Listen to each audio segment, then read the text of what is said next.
rubrique spécialiste, place à la cuisine, comme tous les lundis, vous en avez l'habitude évidemment, nous vous proposons une recette de cuisine et aujourd'hui une soupe tunisienne, la chorba, une soupe facile vraiment à faire, consistante et on peut manger à toute saison.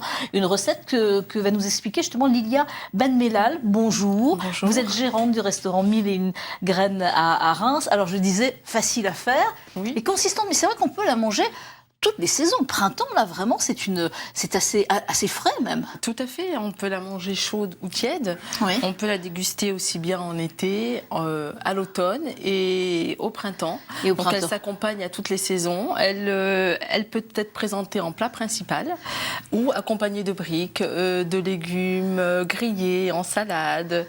Voilà, on la met... Ça sent déjà très très bon sur le plateau. Alors, les ingrédients pour la réaliser. Il en faut des ingrédients. Alors, les ingrédients, très simples et essentiellement des produits frais. Oui. Donc, on va commencer par les produits de base. Je commence ma chorba avec de l'ail, de l'oignon, du coriandre. Oui. Si on n'a pas de coriandre, on peut proposer du persil. Oui. Une petite branche de céleri. D'accord. Donc tout ça coupé très finement, tomates. Et on mélange tout ça, on fait revenir tout ça, on fait mijoter avec de l'huile d'olive. Oui. Et puis donc les autres ingrédients. C'est du karvi, l'épice principale du karvi, avec du curcuma pour donner cette petite donc couleur. Donc on fait un petit mélange. Jolie, voilà, son petit mélange. On accompagne ça de tomates concentrées, une petite cuillerée. Et on l'agrémente alors de pois chiches. Mais ce qui fait l'originalité de cette soupe, c'est la petite graine de semoule blé dure et qu'on appelle la langue d'oiseau. La langue d'oiseau. Une chorba aux langues d'oiseau. Et ça, on les trouve même dans les supermarchés. Ah oui, tout à fait. Tout à fait dans le rayon. Voilà, vous regardez langue d'oiseau.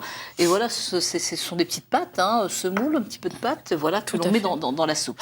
Bon, vous m'avez invité dans votre cuisine à vous aider, évidemment, à réaliser cette recette. Alors, on a commencé par couper. Et on en a coupé des légumes. Un peu. Regardez les images.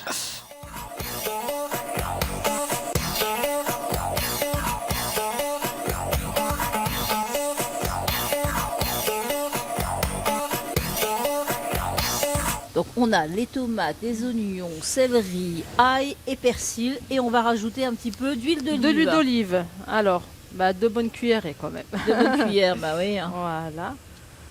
Ah oui, ce sont des bonnes cuillères. Ça prend déjà. Ça sent bon. Le persil, quand on coupe, en fait, il dégage déjà du parfum. Ouais. Voilà, on part tomate sur une concentrée. Une tomate, voilà, de la tomate concentrée. À toute la préparation là. Voilà. Voilà. 2, pas 3, plus. Pas 3 cuillères. Voilà. Et je tourne. Voilà. Je mélange tout ça. Voilà, et vous mélangez tout ça. Et il faut que ça prenne. Là, c'est bien, c'est bon. C'est parfait. On rajoute de l'eau chaude, c'est ça, on y va ? De l'eau chaude, allez, et on y va. Je tourne. Et ça se fait, et l'eau se fait en 2 étapes. Se verse en 2 étapes. Voilà. Et là, on première étape, voilà. Et là, en fait, il faut observer. Il faut observer son plat et voir si c'est pas trop liquide. Là, on attend que ça mijote. Voilà, ça mijote, ça prend. Alors, on a mis l'eau, on a mis l'eau, on a mis l'eau nécessaire. Les épices, voilà, alors le sel. On commence par le sel. Le sel, ouais. Alors, une bonne cuillerée.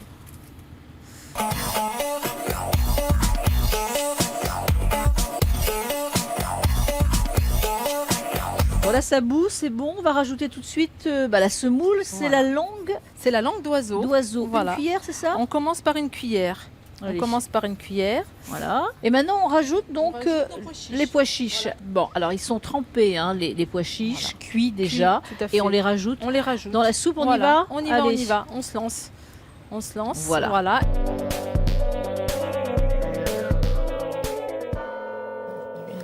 Le citron. Une merveille, ça a un goût, mais vraiment, avec l'équipe, vraiment, on a fini vers les 11h15 le tournage.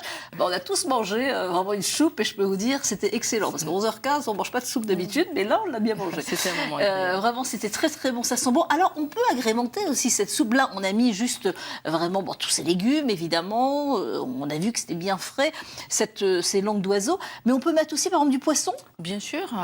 Alors, à ne pas confondre avec la bouillabaisse. Oui, non, c'est vrai. On peut y mettre des poissons de roche.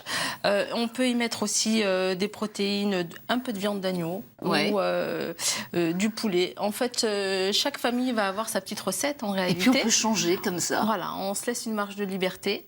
On peut y rajouter des légumes de saison, de la courgette, des pommes de terre. Enfin voilà, l'essentiel c'est vraiment de retrouver, on va dire, le goût de la shorba.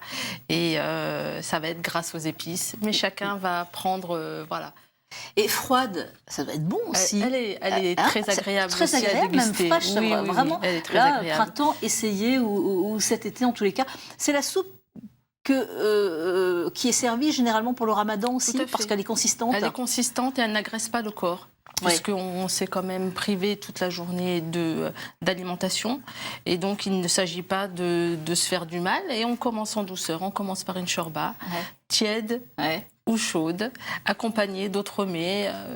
Et on commence comme ça très légèrement son repas. Bon, mais en tous les cas, c'est vraiment à tester, à goûter, parce que et puis c'est plaisant à faire et c'est très rapide, 5 minutes de cuisson, à peu près 5 minutes. Au début, quand on met de l'eau et quand on remet un petit peu d'eau, allez, 10 minutes maximum, vous coupez vos légumes, vous mettez vos épices et vraiment, c'est un plat très agréable. Alors, vous ne faites pas que ça, vous faites aussi évidemment, parce que c'est un bar à couscous que vous avez donc créé il y a quelques mois à Reims et donc vous faites aussi du couscous et vous proposez aussi des gâteaux, c'est ça? Oui, tout à fait. En bar à couscous et salon thé, c'est nous qui préparons le couscous. Je garde la main sur la préparation, mais c'est le client qui va composer son couscous du début à la fin, puisque je propose toujours 2 types de semoule.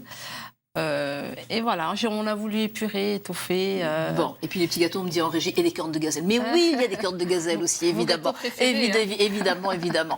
Merci beaucoup d'être venu sur ce plateau, en tous les cas, pour nous parler de vos spécialités, Lilia Ben Mellal. Merci à vous. À suivre.